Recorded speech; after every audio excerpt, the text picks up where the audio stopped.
umwami ni igitangaza. Buri gihe twasinze, iyo wasinze si ushobora kuvuga hari ibishaka kubanza ibyari guheruka. Francis Pastor, Imana iguhe umugisha mwinshi cyane mu izina rya Yesu. Pastor Sengere na Francis nabo bafite umwihariko, hari ikintu nabigiyeho. Ni abantu bafatwa kandi imufasha agahita ajya kubikora. Bene abo bantu muzabitondere, barihuta cyane. Pastor Sengere ndagiye kandi nabikora, kandi kuko iyo nitegereje ahantu yaciye n'ibintu amaze kubaka, ibintu biramufata akagenda akabikora. Twebwe rero buriya kenshi bana b'abantu barumva, ariko kumvira ari byo bigorana. Abana b'abantu ariko buri muntu wumva sogokuru yajyaga atubwira ati rero bana banjye ho guhamagara uwanga wahamagara usinziriye. Ataha akanguki akaza, aho guhamagara uwanga wahamagara usinziriye. Ndabiga itorero ry'Imana tukimara ubereka uburyo tutakongeraho ibindi byo twigisha, ariko ibyo twumvise tubishyize mu bikorwa umuriro wapaka. Twe abasimu bahangayika. Pastor Kayanja hari akunda cya cyanditswe kiri mu Baheburayo 13:8 kivuga ngo Yesu Kristo ko yaranje, ariko icyo cyanditswe aho yagikuye kera ngo yaragiye mu giterane, agize yasanga barimo barakigisha, barimo bakivuga vuga imbaraga z'Imana ngo yicaraho gakeya arahavuga batese kugira ibyo numvise kambaza ngiye kubishyira mu gikorwa. Aragenda ajya gusenga baramuha amara igihe baramubiza garuka yarabaye mu gihe bikaba ari gushyira mu bikorwa ibyo numvise. Ariko twebwe muri kamere yacu mu Kinyarwanda kugira ngo twafashe ahubwo twimyoza tugakurira ariko kwataha kugira ngo abantu barahunze cyangwa barinze. Ariko ibyo birangire mu izina rya Yesu, tuve hano dufashe imyanzuro twiyemeje. Imana niba umugisha mu izina rya Yesu. Reka tujye mu ijambo ry'Imana dukomerezaho Pastor Francis yarageze, dusubire mu cya gitabo cy'Abami ba mbere 18. Pastor Francis yamaze kudushyiraho irufatiro avuga ngo imbere yabo hari umurimo, dukomereza aho ngaho ku murimo. Abami ba mbere 18 duhere kuri 36. Nuko agejeje igihe cyo gutamba igitambo cya nimugoroba, Eliya umuhanuzi yegera igicaniro aravuga ati, Uwiteka Mana ya Aburahamu na Isaka na Isirayeli, uyu munsi bimenyekane ko muri wowe oya bari wowe, uyu munsi bimenyekane ko ari wowe Mana mu Bisirayeli, kandi ko ndi umugaragu wawe. Nkaba nkoze ibyo byose kubw'ijambo ryawe. Nyumvira Uwiteka, nyumvira, kugira ngo abantu bamenye ko ari wowe Mana, kandi ko ari wowe ugarura imitima yabo.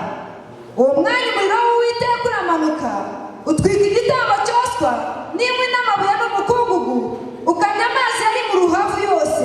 Maze abantu bose babibonye bikubita hasi bubamye baravuga bati, Uwiteka niwe Mana, Uwiteka niwe Mana. Imana iguhe umugisha mu izina rya Yesu. Eliya amaze gukora ibyo yasabwaga gukora byose, arangije arasenga. Amaze gusana igicaniro cyari cyarasenyutse, amaze gusubizaho ibyari byararetswe, ubu ngubu nicyo gikurikiyeho. Igikurikiyeho nuko umuriro utwakaho.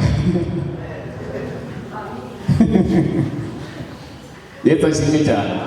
Iyo tumaze gukora ubushake bw'Imana, Yesu yigeze kuvuga bamubwira ngo abigishe gusenga, aravuga ngo bajye bavuga ngo ibyo ushaka bikorwe.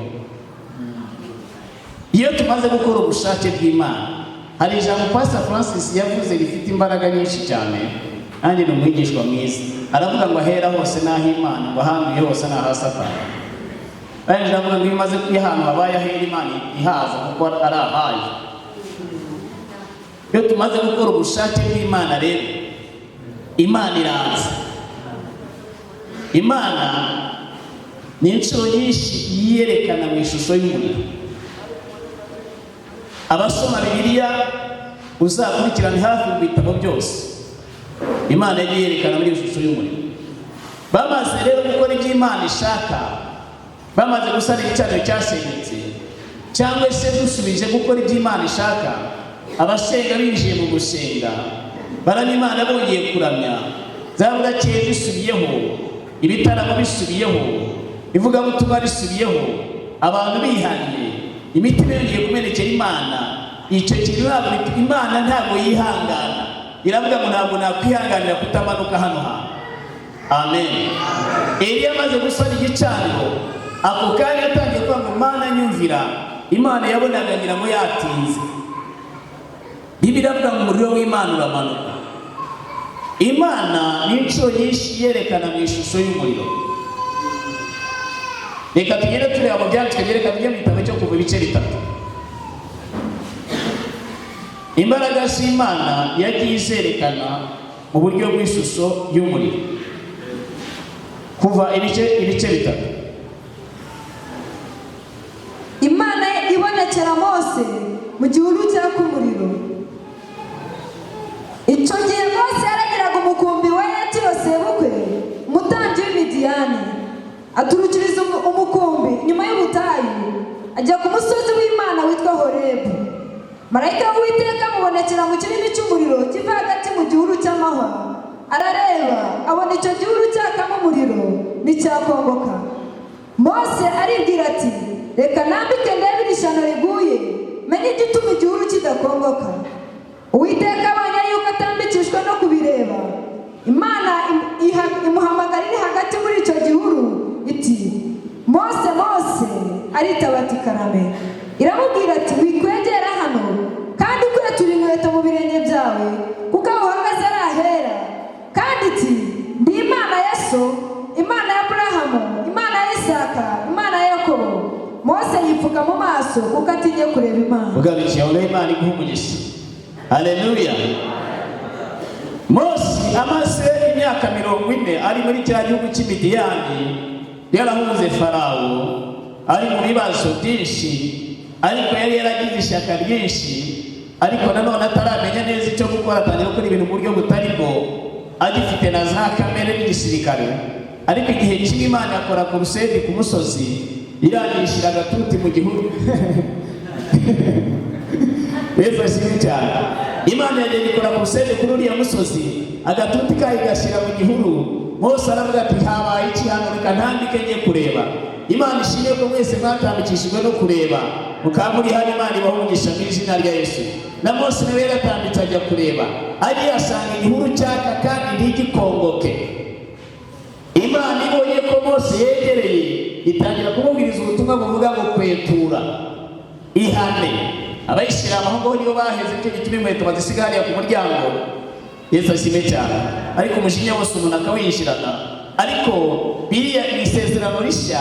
Uyu munsi ntabwo dukwetura inkweto zo mu birenge, dukwetura imitekerereze ipfuye, dukwetura kamere, dukwetura ingeso zitari nziza, dukwetura imigambi mibi, dukwetura ubwibone, dukwetura irari n'ishyari, dukwetura imijinya, dukwetura ibitari byiza. Imana ibwira Mose ngo kwetura. Amaze gukwetura yabwiye ngo naho ngaho nahera, yipfuka mu maso. Imana imaze kubona, muzasome neza Bibiliya, Bibiliya ivuga ko igihuru cyakaga ntigikongoke, hanyuma ntikubwira uko cyazi. Abikubwira ukuntu cyaje kuzima. Ariko ngiye gufite inkuru nziza.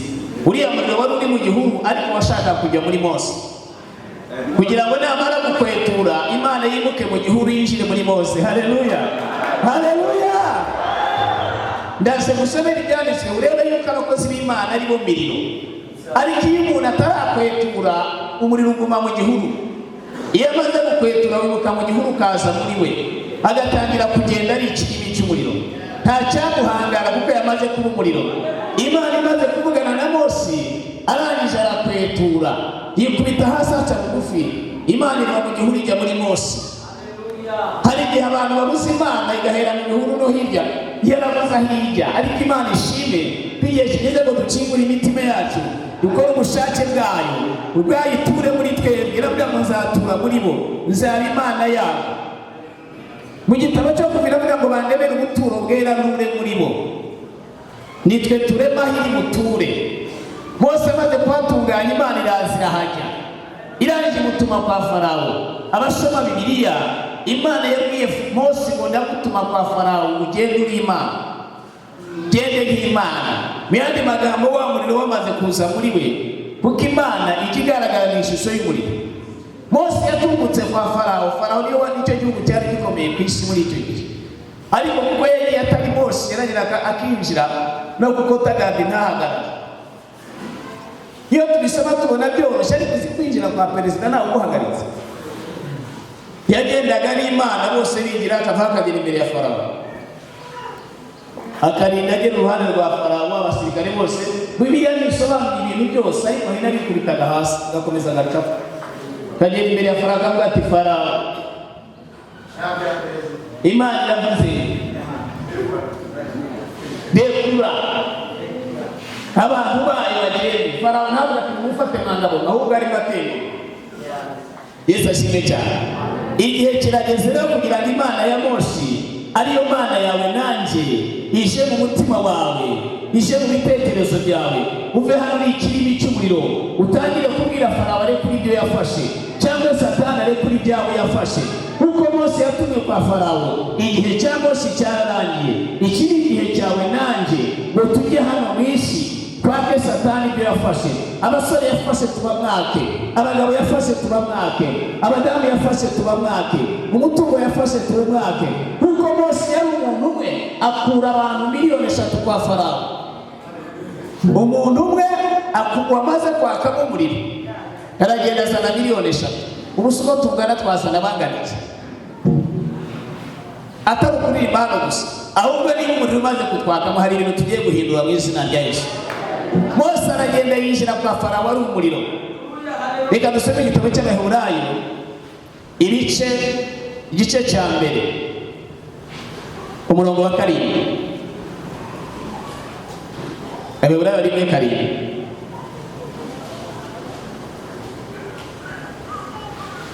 Twumva uko havuga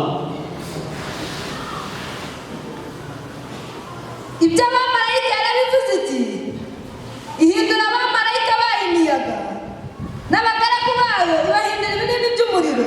Imana ikumugisha. Ibyo abamarayika bo ni imiyaga, ni abakozi bacu, ariko twebwe abagaragu bayo, abamaze kwisobanukirwa, abamaze gukwetura, abamaze kwihana, abamaze kwitandukanya n'ibyaha n'isi, ibahindura ibirimi by'umuriro. Amen. Haleluya. Abamarayika bo ni imiyaga, ariko twebwe abasore, twebwe abaririmbyi, twebwe abavugabutumwa, twebwe abashumba, twebwe abakristu, iduhindura ibirimi by'umuriro. Buriya nta muntu utwika umuriro. Amen. Ndashaka gusoreza muri uyu muriro. Amen. Ndashaka yuko tuva hano turi imiriro. Ababyizera bavuge ngo amen. Haleluya. Amen. Ibyo abamarayika yarabivuze, abamarayika bahindura imiyaga, ariko abagaragu bayo ibahindura ibirimi by'umuriro.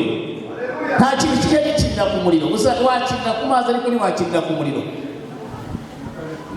Nta kintu wakinisha amazi, ariko ntiwakinisha umuriro.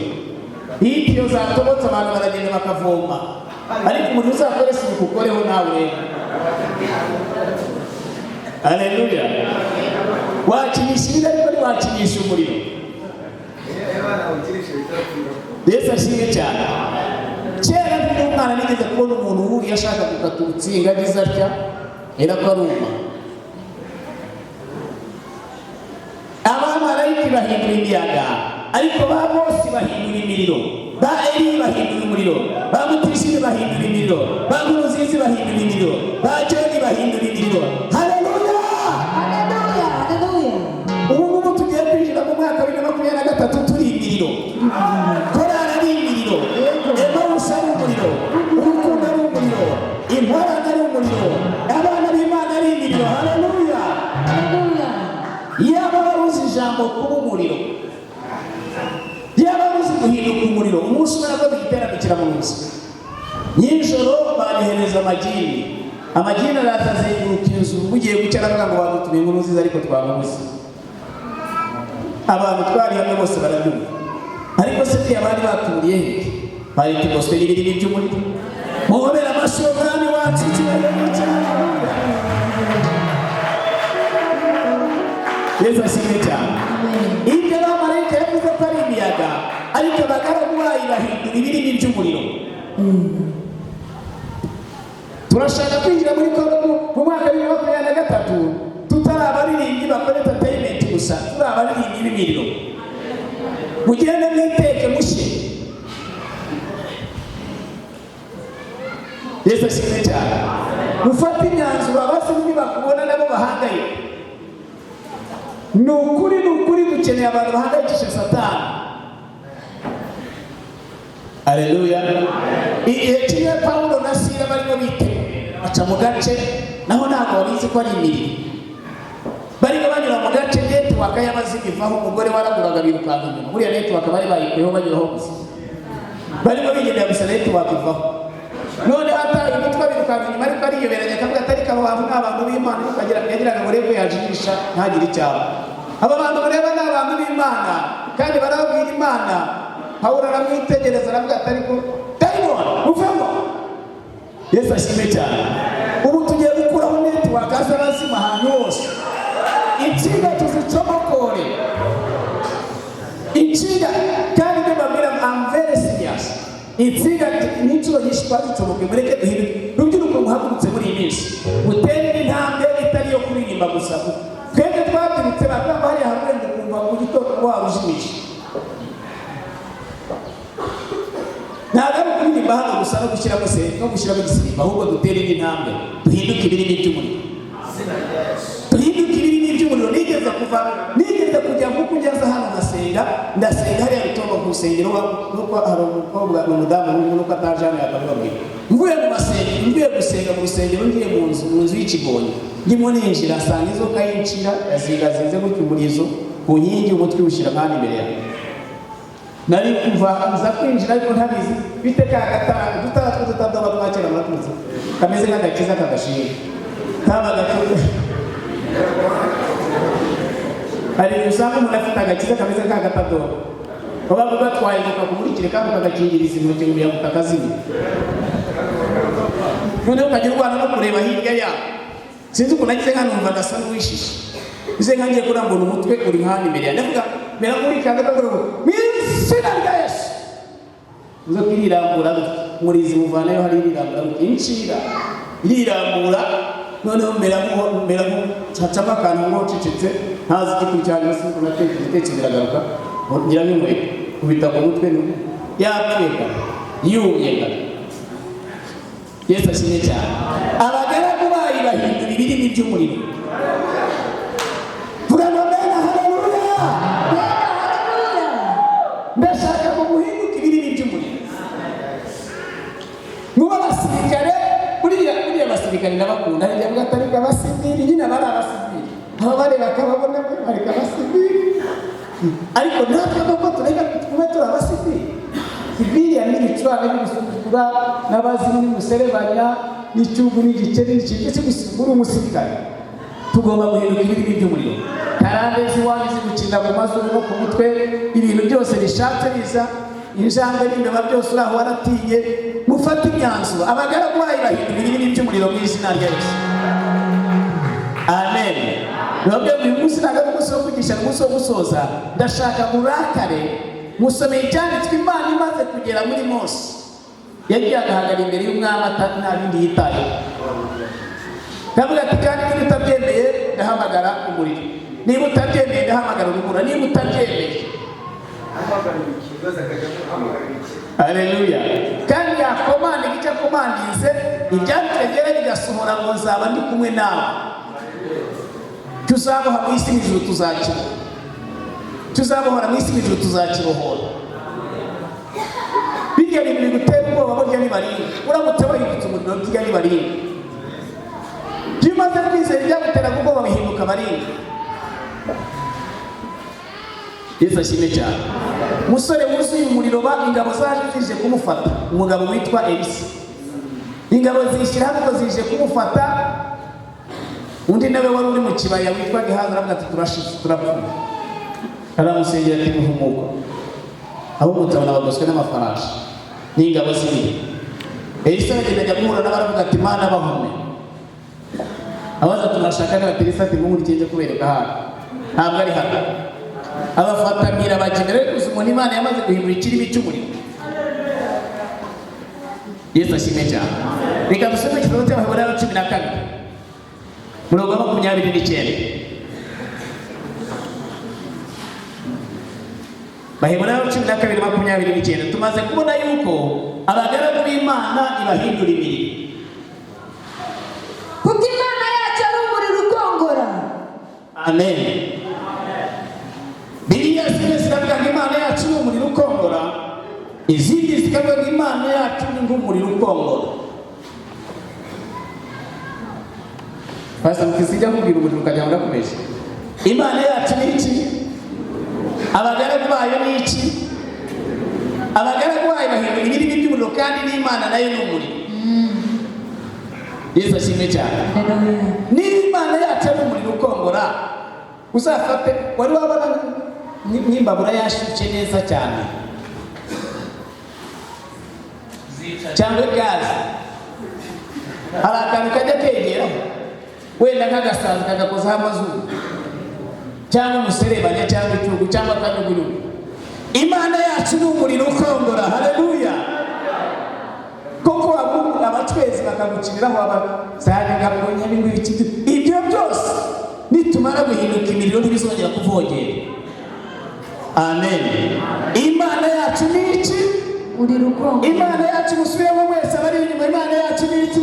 Umuriro ukongora. Iri ryakurwanyaga ngo Imana yanjye ni umuriro ukongora. Imana yanjye ni umuriro ukongora. Abarozi babwira ngo Imana yanjye ni umuriro ukongora. Imana yanjye ni umuriro ukongora. Iduka y'akarani ibwira ngo Imana yanjye ni umuriro ukongora. Imana yanjye ni umuriro ukongora. Haleluya. Kandi nanjye ndi ikirimi cy'umuriro. Kandi nanjye ni ikirimi cy'umuriro. Icyago kabyumva.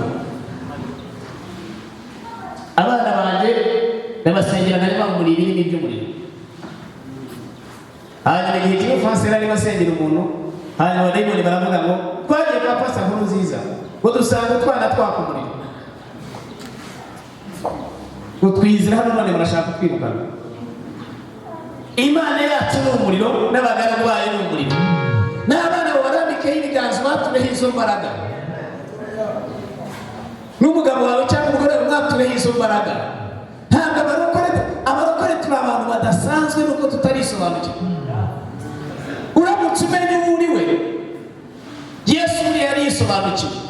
Umunsi baza kumufata baramugose ngo rero baje murashakane, baravuga ngo Yesu Nazareti ati ni jyewe dufite hasi. Arabareba bagata basigiriye kabihore ko aribyo byanzanye bafata ariko ubundi ntabwo bampanga. Yaravuze ngo ni jyewe dufite hasi. Kandi biravuga ngo turi intumwa mu cyimbo cya Kristo. Imana iyo aravuga ngo muzakora nk'ibyo nakora ndetse n'ibiruta. Cyangwa akagira umuntu ufatwa n'uwo mushinga. Ibyavuye byose. Kera twari tuzi kurwana, maze umuntu wakurushije imbaraga akakunesha umunsi wa mwigaranzo ugashaka gukora amateka. Ariko ushobora kuvana ukigaranzura ibintu byawe byarakuye. Naho cyaba ari ikirwara ukakibwira ngo nuko nayo ntaramenya ko ndi umuriro. Aho wari urahavuye. Naho cyaba ari ikibyimba ukakibwira ngo nuko nayo ntaramenya ko ndi umuriro. Kigatangira gusezera kigenda. Bihera mu bitekerezo bigafata ubuntu b'imbere. Amen.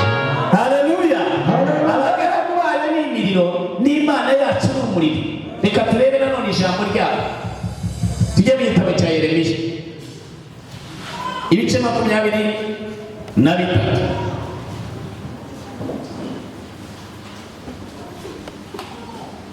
Murongo 29.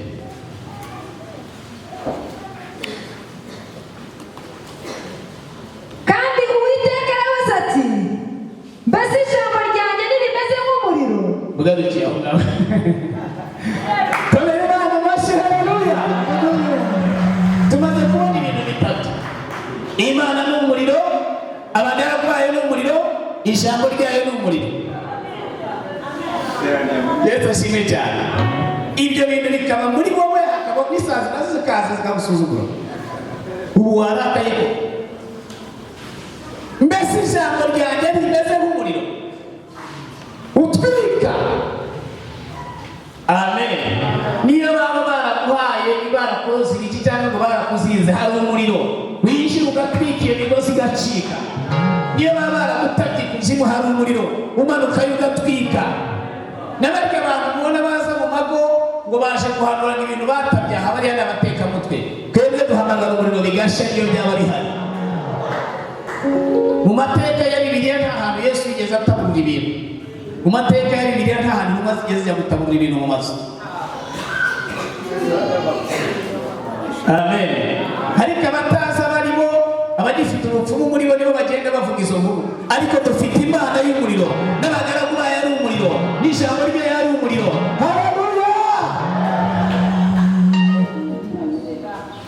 Nicyo gituma birivuga ngo umuriro uratubanziriza ugatwika ababisha impande zose. Umuriro uratubanziriza ugatwika ababisha impande zose. Neza kuba turi mu giterane na Pastor Bruce. Aza gusengera umukobwa ari nk'abadayimoni. Abadayimoni baravuga ngo twashatse kuko ngo twakumenye ukiri i Kigali muri ya myaka ya kera. Ngo none turavuga ngo turagutegera mu nzira imodoka ikora impanuka.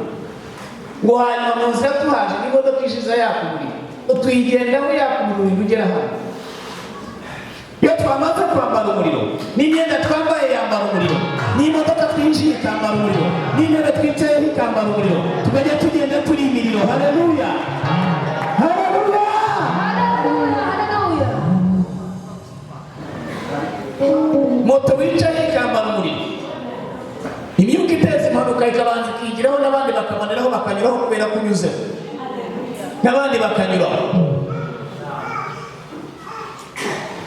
Yesu ashimwe cyane. Abamarayika ni imiyaga ariko twebwe turi imiriro. Imana ni umuriro, ijambo ryayo ni umuriro. Reka turebe nanone ikindi cyane. Ntabwo Bibiliya yavuze ngo Eliya amaze gusenga umuriro urabanuka. Tujye mu gitabo cyo kuva 14 murongo wa 19 na 20. Kuva 14 murongo wa 19 na 20. Francis niwe waduteje ibibazo watubwiye imiriro. Marayika w'Imana wajyaga imbere y'ingabo z'Abisirayeli arava ati inyuma yabo. Ya nkingi y'igicu iva imbere yabo ihagarara inyuma yabo ijya hagati y'ingabo z'Abanyegiputa n'iz'Abisirayeli. Bariya ibabera igicu n'umwijima, abandi babera umucyo, ibamurikira nijoro, ntibagerana iryo joro ryose. Haleluya, amen. Imana yajyaga igenda imbere y'Abisirayeli. Abasoma Bibiliya yajyaga bagenda imbere ku manywa ikagenda ari inkingi y'igicu, nijoro ikagenda ari inkingi y'umuriro. Igihe rero ingabo za Farawo zari ziteye Abisirayeli, inkingi yavuye imbere y'Abisirayeli ijya hagati yabo n'ingabo za Farawo. Ingabo za Farawo irazihuma, Abisirayeli bamurikira hagati ishyiramo urukuta. Haleluya. Bamwe babera umucyo cyangwa umuriro, abandi babera umwijima. Abamaze kumenya Imana isumba byose, igihe cya Mose nicyo gihe cyawe. Inkingi iri hagati yawe n'ibikurwanya, maze ibihindukira umwijima nawe kubera umucyo w'izina Yesu. Iyo nkingi iri hagati yawe, iri hagati yawe n'abarozi, iri hagati yawe n'ibiguhiga, iri hagati yawe n'ibigutongerwa, habe hari inkingi y'umuriro. Bamwe babera umwijima, abandi ikababera umucyo, irabamurikira barakomeza, abandi nabo irabahuma. Haleluya, haleluya. Abamenye Imana, abahindutse imiriro, umuriro uraza ukajya hagati yawe n'ikikurwanya, kandi warangiza ukagihuma. Yesu ashimwe cyane. Ntabwo turi abantu basanzwe, ntabwo turi abantu basanzwe, keretse kutisobanukirwa. Kubimenya nibwo ubuzima.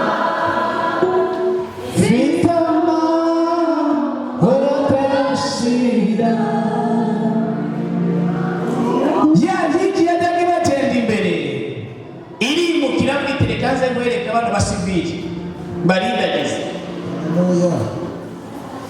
Nuva hano wabaye umuriro, zanzo ziwarotaga uzaba mu mudwaro tizokangwa mu byobo ndoti numbi. Oya, ibintu byahindutse n'izina rya Yesu. Inkingi y'umuriro yamaze kujya hagati yacu n'ibitungwa. Ibintu bihinduka n'izina rya Yesu. Ibintu bihinduka Imana, ibindagize n'izina rya Yesu. Ibishaka kutabyara bihume, ibishaka kudashaka bihume, ibishaka kudatera imbere bihume, ariko ukomeze. Haleluya, haleluya. Imana yacu iratangaje. Uziko Bibiliya ivuga ngo hari igihe cyageze biravuga ngo izabijunjika ngo yongere ibishunjike ibihindure nk'ibuye kugeza ubwoko bwayo bwo buzamara kurenguruka uzi ko Imana ijya ibijunjika bikajunjama. Haleluya.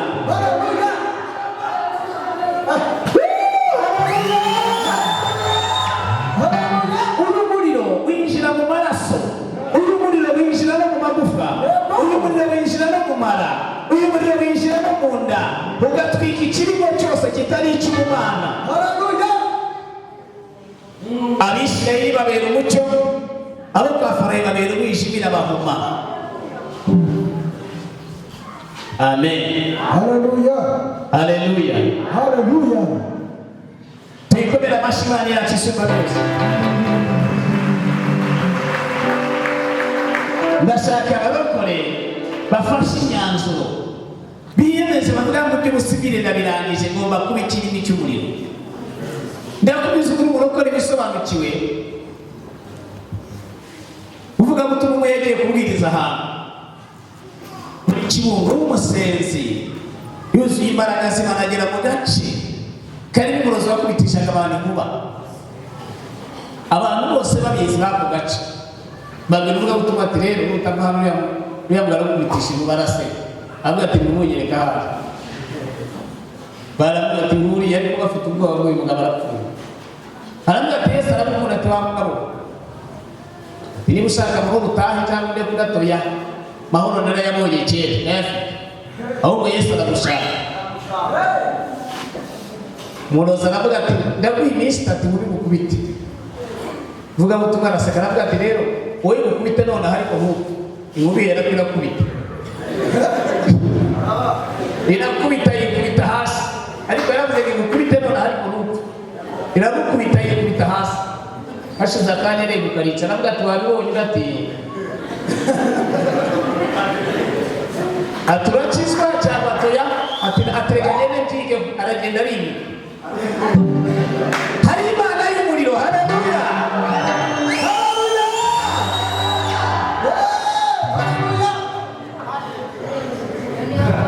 Umupasiteri witwa Gahungu ari hariya muri za Chempanzi hari abashobora kuba bamuzi.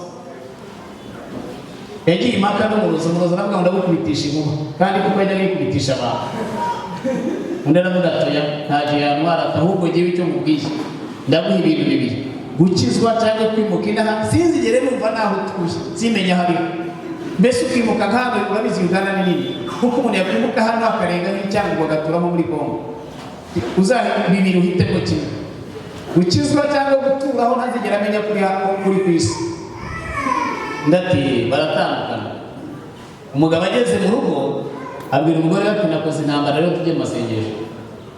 Batangira amasengesho umunsi wa mbere, umunsi wa kabiri, umunsi wa gatatu inkuba irakubita mu rugo rwabo rwakuca nk'ahari urazima ariko ntiwagira icyo batwara.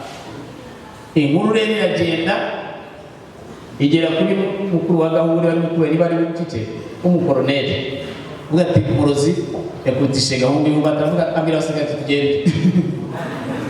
Bazira hejuru muri konvoyi no kwa Gahungu basanga arahari ati byagenze bitaravuga ati umushenzi ari ngo tumurase n'abana n'inzu n'ibintu byose tubirase.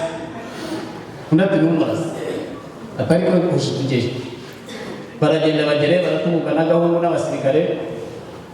Aha Gahungu aravuga turandeba ko mpamvu ati twavuganye iki twavuganye yuko ukizwa cyangwa ukimuka. Atereka nimuka atamagara imodoka rero itamagara imodoka bashyiraho ibintu baragenda ntabwo yaraza tubaho yagiye simazi. Iyo niyo Mana nzakorera. Haleluya. Haleluya. Imana yacu ntabwo ari Imana y'agasuzuguro. Oya. Imana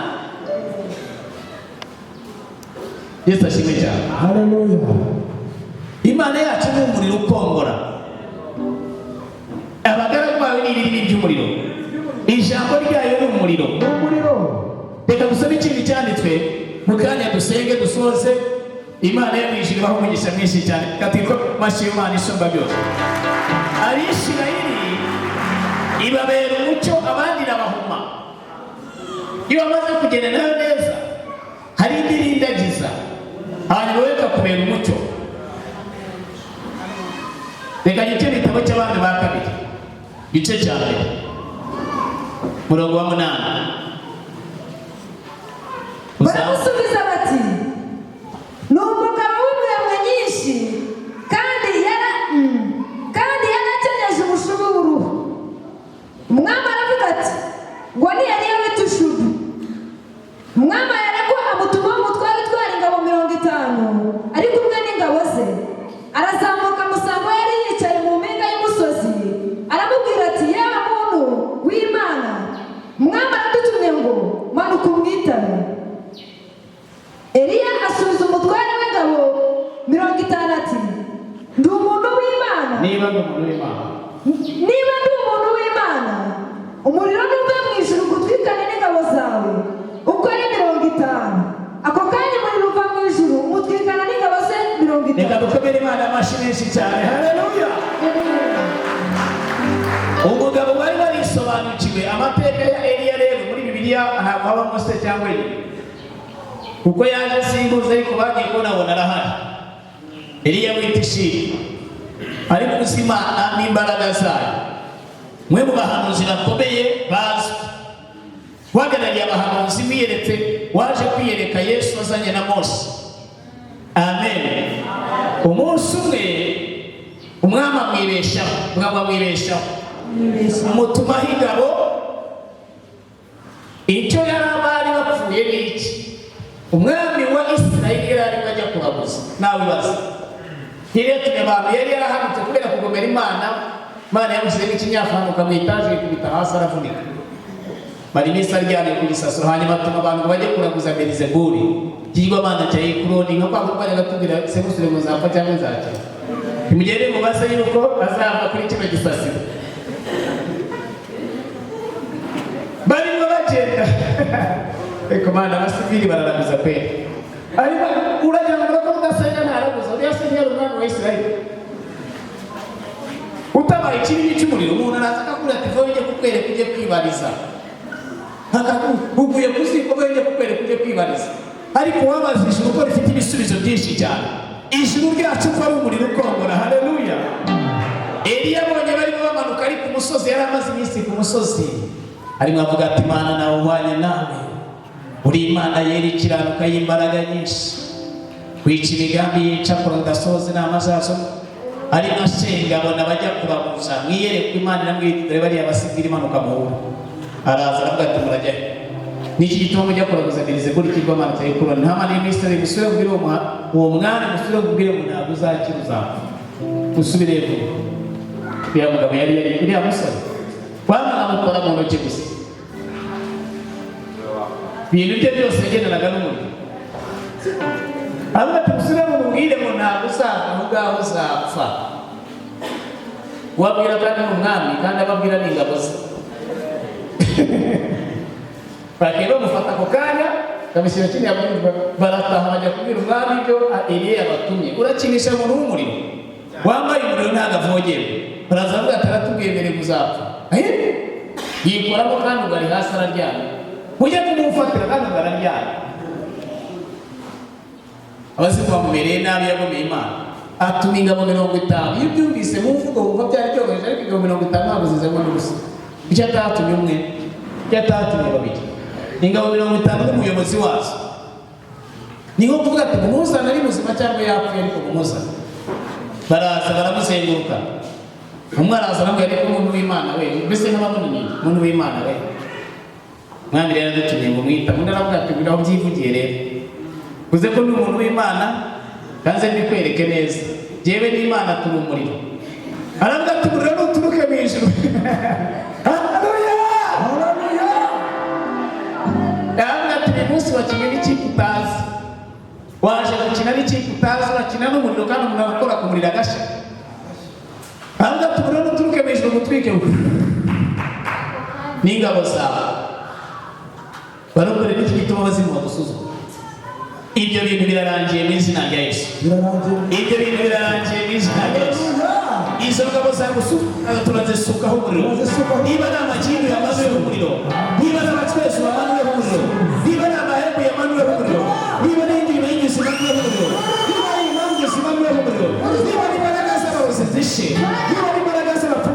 rye network y'umwanzi ikurweho mu izina rya Yesu. Hallelujah. No demon can stand in God's presence. Yes. Nta dayimoni ihagarara mu kubaho kw'Imana. Eliya aravuga ati umuriro ingabo 50 zihinduka umuyonga, ingabo 50 zirakirira ku muriro. Ariko se amashanyarazi niho yaza? Niba mutinya amashanyarazi se yarakozwe n'abantu hanyuma Imana? Amen. Uyu munsi bakomunajyaga numva kigenda hakibwire ko hango habaye umuriro. Ahindutse hakibwire ko habaye umuriro. Ahindutse umuriro. Enough is enough. Enough is enough. Kugaboga birambiwe. Ikirimi cy'umuriro. Haleluya. Hallelujah. Eliya aravuga ati niba ndi umuntu w'Imana rero reka nze mbibereke. Sindi kwasigire no kubarimo. Bahinduka umuyonga. Kandi iyo Mana ya Eliya niyo Mana yawe. Niyo Mana yanjye. Niyo Mana. Yamana ya Danieli, yabaye Imana yanjye. Ni Imana yawe. Haleluya. Bahera ko bahinduka umuyonga. Buriya nubona abazimu bagukiraho umenye ko utarisobanukirwa. Buriya nubwo muri bagusha pastor mu nsengero kiva kimuka kijya no kutarisobanukirwa. Uramutse bisobanukiwe wowe na pastor mwabicanaho umuriro ukajya no gushaka ibiriyo hirya. Amen. Ubundi kera bajyaga tunywa amata, twakuriye mu buzima bw'amata cyane kubisobanura none ntabwo nabisobanura ariko cyane.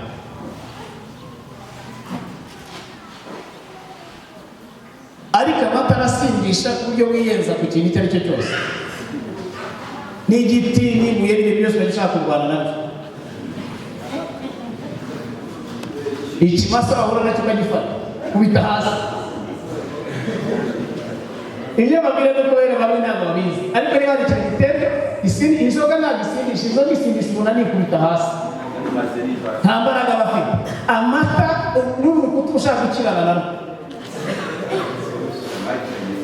Twayanywa twamashoka tukayanywa nanyize ugakomeza ukavuga ngo ndi nibura bwire mwe nka litiro 15. Ariko wayagenda ugasinda ikimasa yagisimbuka mu kirere ukagifata ukakubita hasi ugasukara ikibuga n'uvuga ngo ikimasa cyapfuye nawe niwe wakishe. Iyi kamabwira iyo umuntu yamaze gusindisha ubu nta kintu cyose ujya nk'umuntu wiyenza ukumva ibintu byose urabisuzugura, ukumva abazimu babasuzuguye, ukumva abadayimoni babasuzuguye, ukumva isi wayisuzuguye, ukumva imyenda wayisuzuguye. Uzi gusuzugura ibintu ukabisuzugura, abarozi ukabasuzugura, ibiguteye ubwoba ukabisuzugura, ukamenya ko Imana iri muri wowe. Eliya arabaye barangata ibyo aba ntabwo bazi, barakina n'ibyo batazi. Elisa nawe yaravuze ati ibyo bakina nabyo ntibabizi, ati Imana ibahume munkurikire. Abatwara ingamba umwami agiye kwicara ngo tutabica ubagaburire rero baragaburira bamaze kubagaburira ati mutaha. Nyiramuntu yageraga avuga ati niba bankubita umwambi babonye barenze urugabano baravuga bati Bibiliya iravuga ngo Elisa yarinze apfa bataraga. Yarinze apfa bataraga. Umuntu akabwira ati nibeshe ukajya harera umugabo uzamufata mbere uzibeshe igihe muri musirikare yabwiraga undi bya gihugu ntuzagikinemo hari umugabo ufata mbere. Hari abantu bari barisobanukiwe bagabo bisobanukiwe ariko urubyiruko mukiri batoye uwarakaye twebwe twakijwe twarabanje no guhura n'ibindi byinshi. Uhereye aho ngaho ugafatwa n'uyu muriro wamera nka barembye. Yesu ashimwe cyane. Aravuga ati umuriro nuturuke mu ijuru bahinduka umuyonga. Wongeye gusoma imbere aho ngaho kumenya yuko Satani akarambirwa akongera agatuma abandi. Babonye batagarutse igisirikare kiba gifite ikoranabuhanga baravuga ati bo bagiye kurasanga bapfuye barongera batuma abandi. Twari turi mu bami ba mbere ba kabiri ibice cya mbere Baye kuwa munani tujyamo kuwa kangagira. Ngaho hera kuwa 10 komeza. Eliya asubiza umutware w'ingabo 60 niba ndi umuntu w'Imana umuriro nuva mu ijuru gutwikana n'ingabo zawe uko ari 50 ako kanya umuriro uva mu ijuru umutwikana n'ingabo ze 50 komeza. Umwami arongera gutumaho undi mutware utwara ingabo 50 ari kumwe n'ingabo ze araza aramubwira ati yewe muntu w'Imana umwami aradutumye ngo manuka vuba umwitane. Eliya aramusubiza ati niba ndi umuntu w'Imana umuriro nuva mu ijuru ugutwikane n'ingabo zawe uko ari 50 ako kanya umuriro uva mu ijuru umutwikane n'ingabo ze 50. Abo ni abasirikare bangahe? Haleluya! Abambere bahinduka umuyongo 50 n'umuyobozi wabo. Abakabiri no baraza 50 n'umuyobozi wabo. Yesu ashimwe cyane. Haleluya. Ndashaka kugenda utangire twebwe ntabwo turwana n'abantu ariko ugende umenagura iyo myuka ariko gasuzuguro k'abazimu n'ababuze umutekano nyogosenge bakandagire n'ababuze umutekano so wanyu bakandagire n'ababuze umutekano imiryango yanyu bakandagire uje muri iki n'icuriro. Haleluya. N'uburyo ujya uvuga nk'umwami ujye muvuga imvugo y'ubwami imvugo y'ubutware ibiraga ngo dore mbahaye ubutware. Yesu niwe yavugiye Luka 10:19 hamwe ngo dore mbahaye ubutware kujya mukandagira inzoka mugakandagira scorpion mugakandagira abatwesi mugakandagira amahembe mugakandagira uburozi mugakandagira ishyari n'ingoma mugakandagira ubwami bw'umwijima mukabukandagira. Amen. Ingabo 100 zimaze kuba umuyonga. Iyo nkuru kandi abari aho hafi barabibonaga. Abari hafi ahubwo bakabona abantu bahindutse umuyonga bakagera ngo umwari bati rero Nyagasani nyamara ushaka bakwitonda hari ibidakinisha. Ariko abazimu kuko badashirwa barongera ngo yihagararaho kugira ngo harishemo baharishaka. Agatoya musubeze abandi kandi ubwo 102 barapfuye yongerereza abandi. Umwami arongera gutuma undi mutware utwara ingabo 50 ari kumwe n'ingabo ze. Uwo mutware wa gatatu araza apfukama imbere ya Eliya aramwinginga ati yewe muntu w'Imana ndakwinginze amagara yanjye n'ay'abagaragu bawe uko ari 50. Amajwi yari amaze gushira uko ari 50 akubereye igiciro cyinshi. Ubwa mbere umuriro wavuye mu ijuru utwikana abatware bombi n'ingabo zabo uko ari 50 ariko noneho amagara yanjye akubereye igiciro cyinshi. Maze marayika w'Uwiteka abwira Eliya ati genda umanukane nawe ntumutinye. Nuko arahaguruka amanukana nawe asanga umwami aramubwira ati Uwiteka avuze ngo mbese icyatumye wohereza intumwa kujya kuraguza Bali wohereza kuraguza Bali Zebubi ikigirwamana cya Ekuroni nuko nta mana iri mu Bisirayeli wagisha inama nuko nuzabyuka ku gisasiro uryamyeho uzapfa nta kibuza. Nushaka ugarukiraho noneho amagambo barayashoje neza. Mwami wa gatatu umukuru w'ingabo wa gatatu araza aravuga ati nyakubahwa iby'iterabwoba twabivuyeho ubu ngubu ni ugusaba imbabazi wanyemereye wenda ukagerayo gusa bikagaragara ko nageze hano ariko ngiye byo kurwana nawe simbirimo. Eliya ati twende mujye imbere tugende. Abasirikare bashyira imbere ntabwo aribo bamushyize imbere ntabwo ati mujye imbere tugende. Aragenda bagejejeyo bari hamwe n'umwami wabo ntabwo ati niko wa mugabo udafite ubwenge ubu ngubu ko kujya kuraguza usize Imana ya Isirayeli ntabwo uzava kuri icyo gisasiro uzapfa. Murabeho arongera arigendera. Abasirikare bamureba umwami agategereza icyo abasirikare bakora akakibura. Yesu ashimwe cyane. Biramugeze muri iki kiguteye ubwoba. Tugiye gusaba ibyanditswe hanyuma dusenge. Haleluya. Haleluya. Haleluya. Dusome ibyanditswe bihuta. Luka 3:16. Luka 3:16 umurongo wonyine. Nuko Yohana abasubiza bose ati ni koko njyeho ndababatirisha amazi ariko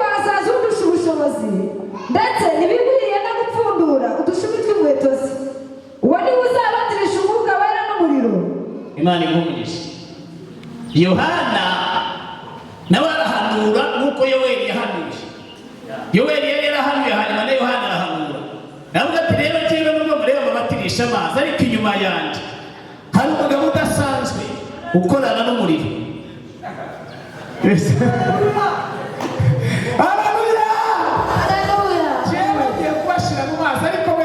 Azababatiza n'umuriro, azabahindura umuriro, azababatirisha umuriro. Bakagira ngo Yohana arabeshye cyangwa ari mu magambo y'abasaza. Umunsi umwe bajya mu cyumba cyo hejuru, umunsi wa Pentekote. Bari mu cyumba cyo hejuru bamaze iminsi. Bibiliya ivuga ngo ku munsi wa Pentekote usohoye bari hamwe mu mwanya bahuje umutima, umuriro ubatungura uturutse mu ijuru, haboneka indi minsi umuriro. Bya kindi Yohana yavuze, yaravuze ati bazababatirisha umuriro bakagira ngo arabeshye. Umuriro urangiza uramanuka. Haleluya. Kibatsi kigafata ku mutwe wa Petero n'uwa Yohana n'uwa runaka.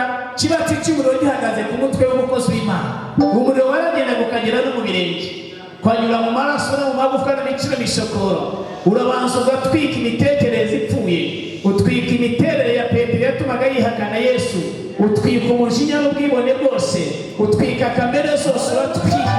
Uramanuka uragenda ugeramo, ukuramo inkamba zose, ukuramo ibinyoma, ukuramo ibitari byiza byose. Kuri uyu muriro ntabwo utwika abadayimoni gusa, uhindura n'imyumvire, uhindura n'imitekerereze, uhindura n'imigambi, uhindura n'ingeso. Ba Petero bihakanaga Yesu ariko bahuye n'umuriro birahinduka. Imyumvire irahinduka, imitekerereze irahinduka. Nicyo gituma buriya ari akavuga ngo nyejesha amazi cyangwa umuriro. Umuriro nawe ureja, umuriro nawe uratunganya, utunganya isi y'umwuka ukabona gutunganya isi y'umubiri. Urabanza ugatunganya isi y'ubugingo, mind and emotion and will, ugacaho mu bitekerezo byawe, mu marangamutima yawe, ukinjiramo ugahindura ibyo wibwiraga, ugakura n'ibitari byiza n'imigambi mibi, ukamanuka ubugingo bwose. Haleluya. Umuriro winjira mu ntugu, urabanza uzikoramo umurimo. Haleluya.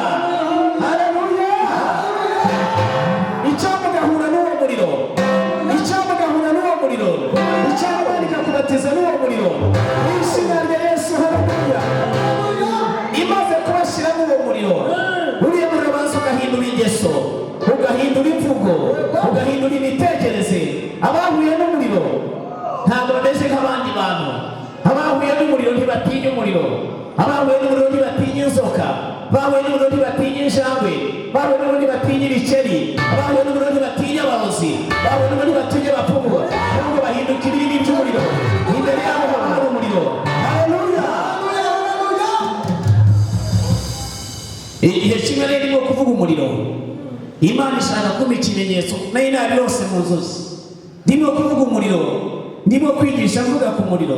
Nuvuze y'inshuro nkazingahe mvuga umuriro, zega intoke gutya, ngiye kubona mbona izi ntoke, mbona imbere yazo hari izindi zigera kandi abantu bari z'umuriro gutya.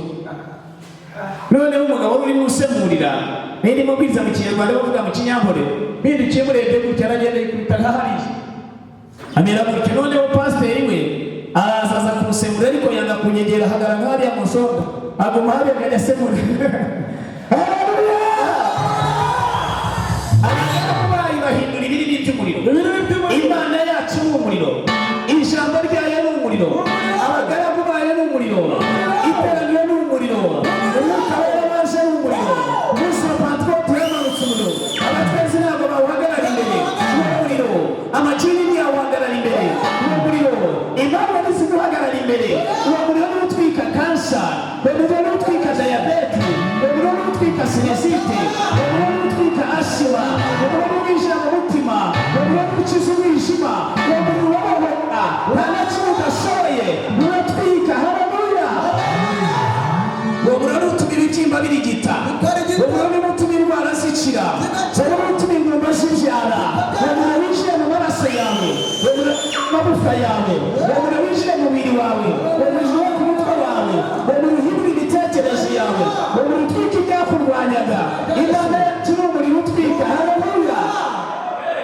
Ku munsi wa Pentekote hamanuka umuriro, mu cyumba cyo hejuru hamanuka umuriro. Uyu munsi nawe umuriro kumanukeho ubuzima bwawe buhindure umuriro amagambo y'abakaba wari umuriro ibiganza byawe wari umuriro intambwe z'ibirenge byawe wari umuriro igitinyiro kigende kikugoshya iburyo n'ibumoso ari umuriro mu izina rya Yesu umwami w'abami tugiye gusenga umunsi umwe umujura yanyije ikoti ryanditse hanze araryiba ikositimu arayiba mu kagoroba hanyuma tugiye kuyireba dusanga bayitwaye bwira umusore twari hamwe uyu muntu yikozeho ntabwo ashobora kwiba ririya kote ririmo umuriro agomba kurigarura mu izina rya Yesu abanyumvise baraseka bukeye mu gitondo rya kuri ubutumwa karagazi garutse usanga ikote rirahari umugabo ngo yarizanye aravuga ngo rifatanya abantu mu kwironda ariko niwe wari waryibye ryaragiye rimuhindukira umuriro haleluya Imana yacu ni umuriro basumba ibyo satani yafasha biruke kuko Imana yacu ari umuriro ibyo yamiza birekure kuko Imana yacu ari umuriro ibyo yatwara bigarure kuko Imana yacu ari umuriro aho yafasha harekure kuko Imana yacu ari umuriro aho yafasha harekure aho yafasha harekure kuko Imana yacu ari umuriro icyo yamiza kiruke kuko Imana yacu ari umuriro ibyateraga abantu guhera ntibarekure kuko Imana yacu ari umuriro ibyo batoraga birekure kuko Imana yacu ari umuriro umuriro winjire mu maraso n'ahantu hose uhagere reka duhaguruke dusenge niba tutasenga umwanya munini wowe gusa ugende wambaye k'urumuri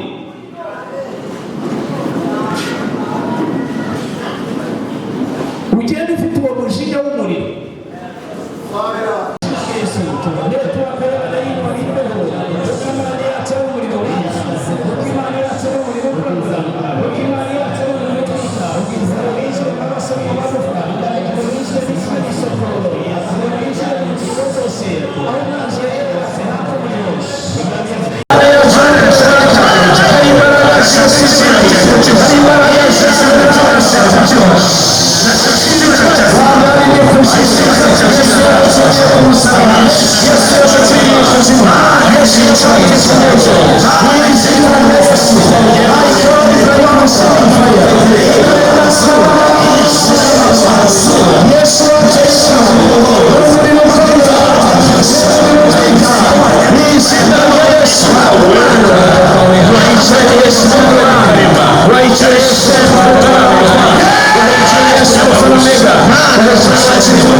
Imana ishobora byose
This is not human, you can stand in your presence.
kandi ni abantu twagiyeho umugisha. Muri ubundi mu buzima busanzwe mu gutegura igiterane Pastor Mutishima sinego gushimira utaragaruka, gutegura igiterane ukabona abakristo ukabona n'umukozi ubuhawe umugisha. Rero Pastor Mutishima ni umugisha nawe w'ikiganza cy'Imana. Wateguye abantu baremera baraza, amakorali araharara, abantu babaha, ni ibintu birushya cyane. Uretse guhamagarwa ariko ni ibintu birushya, ariko harimo umugisha ukomeye w'ubudasa bw'umukozi w'Imana n'Imana, kuko burya Imana n'uwo yahamagaye bigira n'umwihariko. Muri myihariko yacu kugira aho duhurira muri ubu buntu bwo kuramya Imana, ariko buri muntu wese agira umwihariko ahuriraho n'Imana. Pastor Mutishima agira umwihariko wo kumenya gutegura, kandi aba yateguye ari abakristo bakaza, ari abashumba bakaza, cyane cyane abigisha bakaza. Hari igihe nigeze gutegura igiterane abapastori n'ababura neneteguye kugira mu bintu byambabaje mu kazi kuva mbaye mu kazi. Buriya amateka yacu atubwira ibyatubabaje n'ibyadushimishije. Icyo kintu cyarambabaje sinzakira. Ndamutegura arabura, yohereza akana batashakaga kavuga ibintu numva kanigisha ariko kuko katari ku murongo w'ibyigwa ntabwo nigeze fata. Igiterane kirambabaza sinzakibagirwa. Bashumba bene data ndabingingiye ku mpamvu n'umukozi mugenzi wawe, nimutegura igiterane mujye mubona abo mwategura. Ubwo rero ibonyeho gushimira Pastor Senga, Imana iguhe wewe ukabaho ugatangira igiterane. Nubwo nawe rero muri revival ariko waje nawe nk'umuntu usa kubinkingi mu giterane. Imana iguhe shimire Pastor Francis turabukunda. Ibintu tuvugira haba ari ukuri, nta yandi marangamutima biri. Ni umugabo ugirisha kandi wemeze. Buriya yewe ndigisha nanjye uko abo nigisha baba baseka ukagira ngo ni tiyatire muri nashatse ukuntu nakwirakaza cyane. Wenda nanjye ngo nibura nkore nka Farasi cyangwa nka Muzi bakabirinduka, niba baba babyumvise sinjya mbere ibyo narayobewe byaraje. Ndagerageza ngo nirakaze wenda mu byumvikane reka byarananiye. Rero Pastor Francis turagushimira cyane. Imana iguhe umugisha mwinshi. Ukora witanze mwene data. Icyaduha muri aba bagabo mu bubyutse abahanuzi bahanuye natwe tukazarya. Hari ibintu Imana yavuze kuri uyu mutaka. Hari abagabo twahagurukanye n'abaje nyuma yacu batariye bageze za Buganda, ugenda bomongana amazina yonyine ariko umuhamagaro warapfuye. Icyazaduha tukazasangira ku byiza turi imbere y'abana bacu, abamwigisha ngo n'abana banyu. Nubwo harimo ababyeyi babaruse bababyaye, ariko mwatangaga aba n'abana banyu. Icyazaduha Imana y'umugisha twe n'abana bacu tukazasangira ibyo Imana yavuze muri uru Rwanda, bihereye muri iki gihugu cy'u Rwanda, bihereye mu butaka. Nanjye nkazasoma kuri iyo ntabwo y'abahizi. Nibyo mbase. Imana rero ibahe umugisha, turabakunda, mukoze umurimo hano muri aya matorero yacu cyane cyane, kandi abakozi Imana barabakunda. Francis ntabwo atagira, araza akorana n'umuryango n'iki n'abana bake ntakataye. Ni ukuri kw'Imana.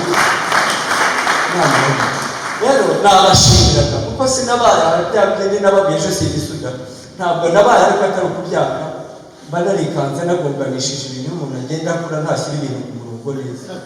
Nawe ndagerageza si ibintu mbona ntandika nkabona nabikoze ngo singerageza nkabifite muri mashini, nafite n'ababikurikirana nawe yawe rero ndashimiraga abakozi Imana, ariko ngaruke ku bakirisitu kubera b'Imana mwakabyara, baba abagore baba abagabo baba abakozi Imana dukoranye, aba bagabo b'ibihangange batapfa na hafi batega buri munsi. Buriya ndashimira abantu nubwo babyantinza, ariko buri Imana yamagara umuntu impamagara n'umugore atumva, kugira ngo usange n'abagore n'abagore bagukurikira mu bintu wumvise bo batumvise. Ni ukuri kw'Imana mukwiriye gushima. Murakabaho mukarama ukazabona umugisha w'abahawe kugira ngo umuntu agukurikire. Imana yavuganye nawe uri mu kirago cyangwa mu musambi cyangwa munsi y'igihugu, uhamagara abantu ibintu wowe batumvise bagukurikire babyemere.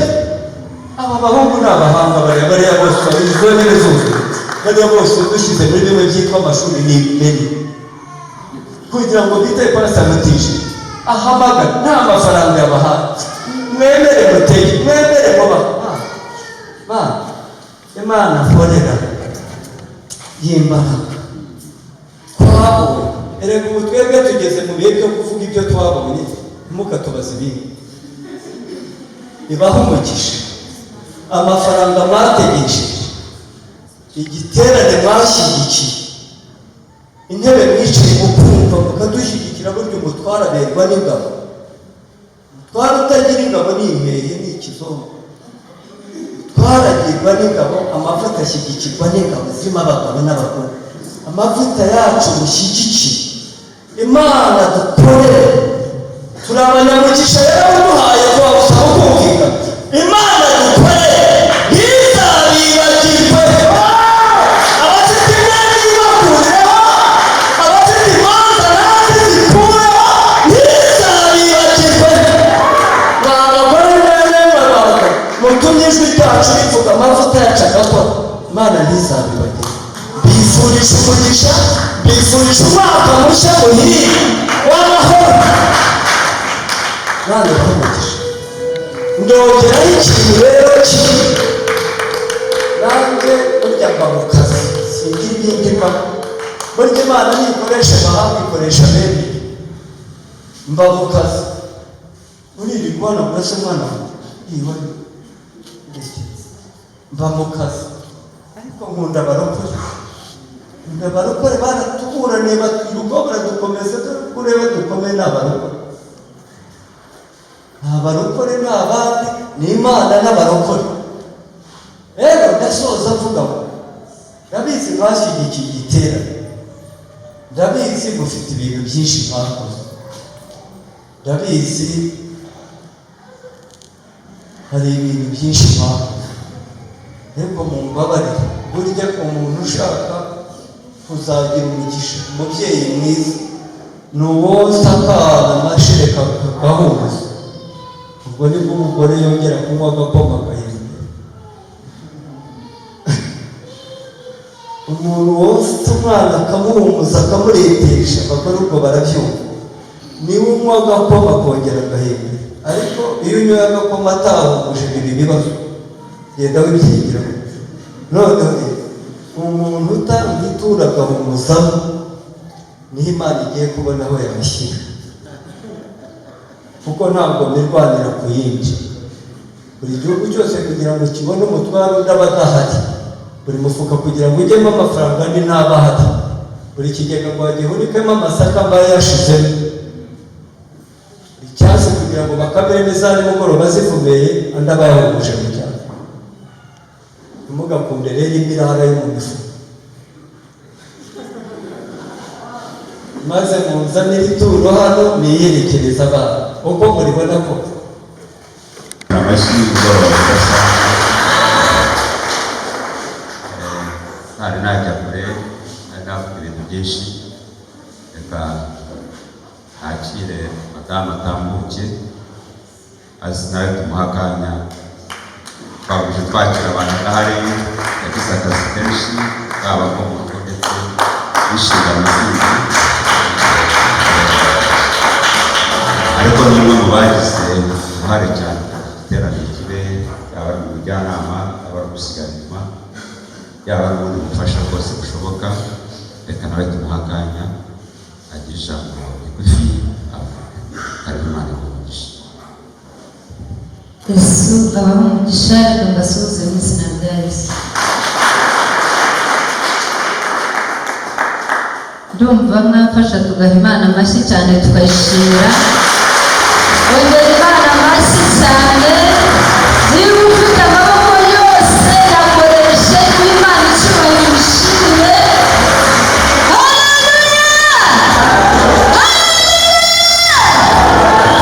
Mumfashe tuzamure ishimwe muri haleluya, Imana icyubahiro.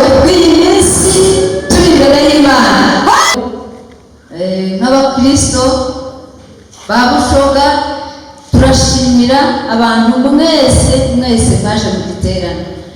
Mumfashe nk'itorero tubaha amashyi abantu baje mu giterane.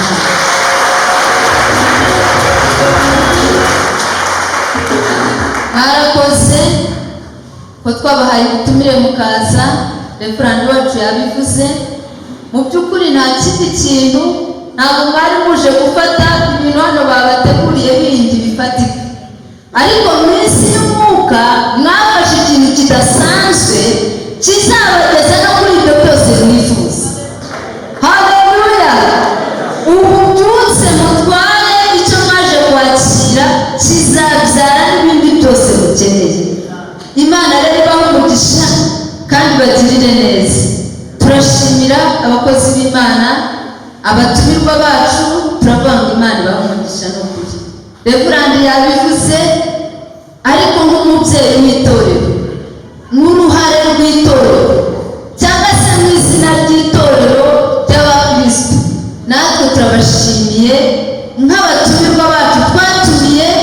Nimudutenguhe mukaza, kandi mukaza mudukunze, mukazana amakorali, mukazana imbaraga zanyu zose, mukaza n'abadamu banyu. Ni ukuri turavuga ngo Imana yo mu ijuru ibahe umugisha. Torero nimwafasha tukabaha amashyi. Turabashimira amakorali yaje, turashimira buri muntu wese waje. Ntabwo twabona uko tubivuga, ariko turanezerewe kandi turabashimira. Natwe nimuduhamagara rwose ntabwo tuzazuyaza, tuzaza, kuko mwabanjije kutwita. Urabyumva rero, natwe ntabwo twareka kuza. Amakorali rero Imana ibahe umugisha, Baraka Imana ibahe umugisha, Intwarane Imana ibahe umugisha, Emmaus Imana ibahe umugisha, Korali Urukundo Imana ibahe umugisha. Ni amakorali menshi nayo tutavuze. Turavuga ngo mu izina rya Yesu Imana dukorera ibaduhere umugisha kandi banezeze. Muzagire umwaka mwiza w'umugisha, w'amahoro, w'umunezero, wo gutera imbere, wo kwaguka muri byose. Mbivuze nk'umukozi w'Imana, kandi Imana dukorera itanga umugisha ibikora mu izina rya Yesu. Turashimira pastor wacu ari we mutware wanjye. Reka musabe yigire hino mbivuge twegeranye.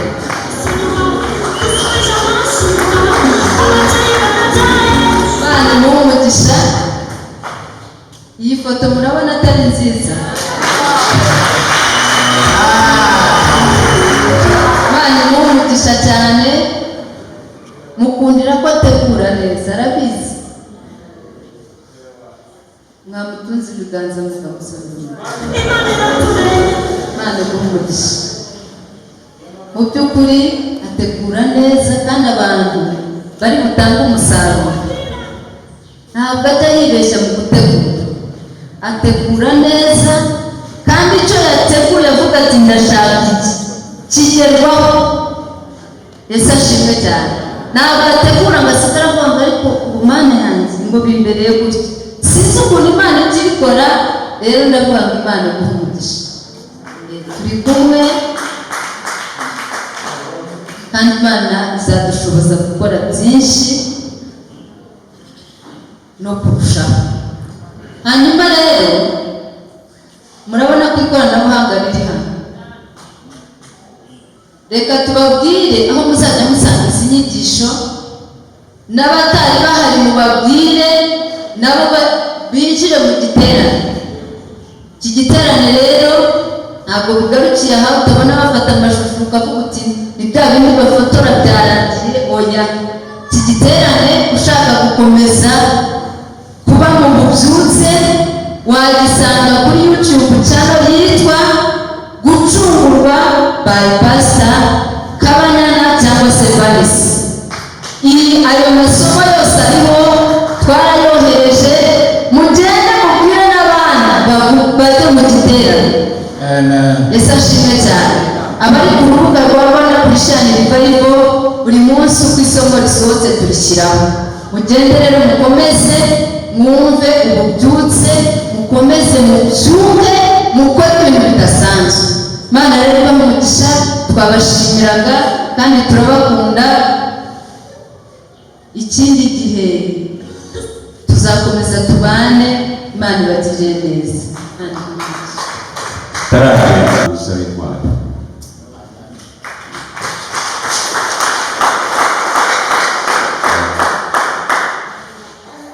Mu bintu bigera nka bine